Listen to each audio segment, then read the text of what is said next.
Today on the Sunday Book Review, we begin a two-part series on top books on bribery in 2025. This is Tom Fox, and welcome to the Sunday Book Review. The Sunday Book Review is a book review where I curate 4 books on a specific topic for the compliance professional or the business executive. I know you'll enjoy it. Now, a quick word from the sponsor of the Compliance Podcast Network, Ethico. If you're a compliance officer, middle managers are crucial in getting your programs from you to your frontline employees. But how do we activate those managers and get them on our side? Ethico's new Middle Manager Toolkit equips you with the skills needed to empower your managers, to promote a culture where ethical behavior thrives and employees feel empowered to speak up. Learn how to turn frontline managers into ethical leaders with our new white paper, Empowering Middle Managers as Ethics Champions. And did I mention you can get the whole toolkit for free? Head to ethico.com to download the full toolkit today. Welcome to part 1 of our 2-part series. First up, Why Scams Are Here to Stay by N. Ram.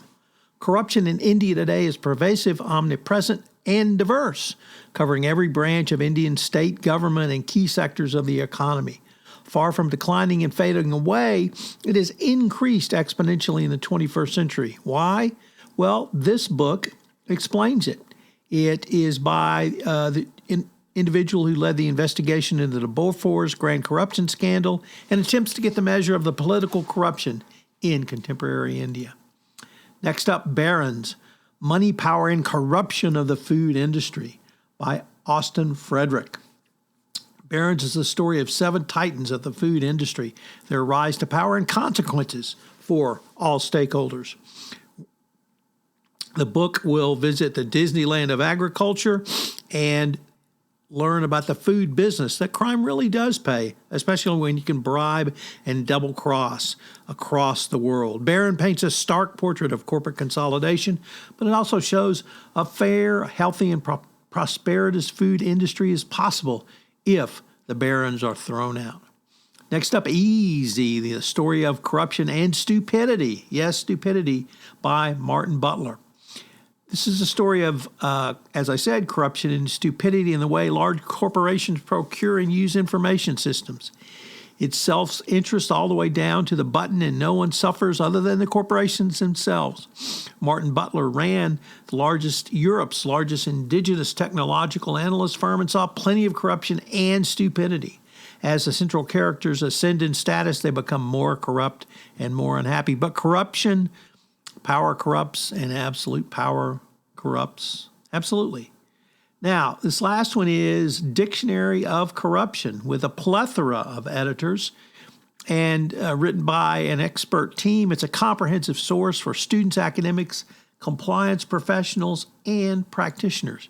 I think this is definitely a book that you will want to have on your bookshelf so that you can understand the common interpretation of language and terminology in the field of corruption and anti-corruption studies. From bribery to Watergate, Amadurara to zero tolerance, from anti-corruption agencies to whistleblowing. This dictionary provides the key terms for all of these, including case studies as well.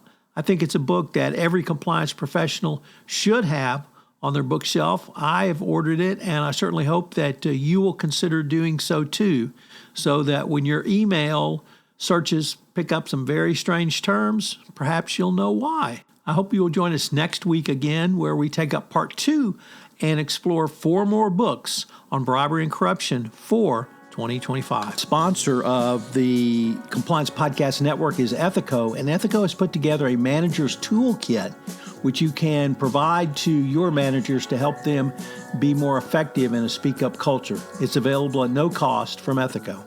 If you're looking to upgrade your compliance program in January, check out 31 Days to a More Effective Compliance Program, where each day I provide you one tip that you can utilize to upgrade your compliance program at little or no cost. 31 days. But speaking of books, if you like something new and different, check out the Compliance Kids series on Amazon.com, which explains compliance through the eyes of children. If you have a category of books you'd like explored on the Sunday Book Review, please shoot me an email at tfox@tfoxlaw.com. The Sunday Book Review is a production of the award-winning Compliance Podcast Network. This podcast is a part of the C-Suite Radio Network. For more top business podcasts, visit c-suiteradio.com.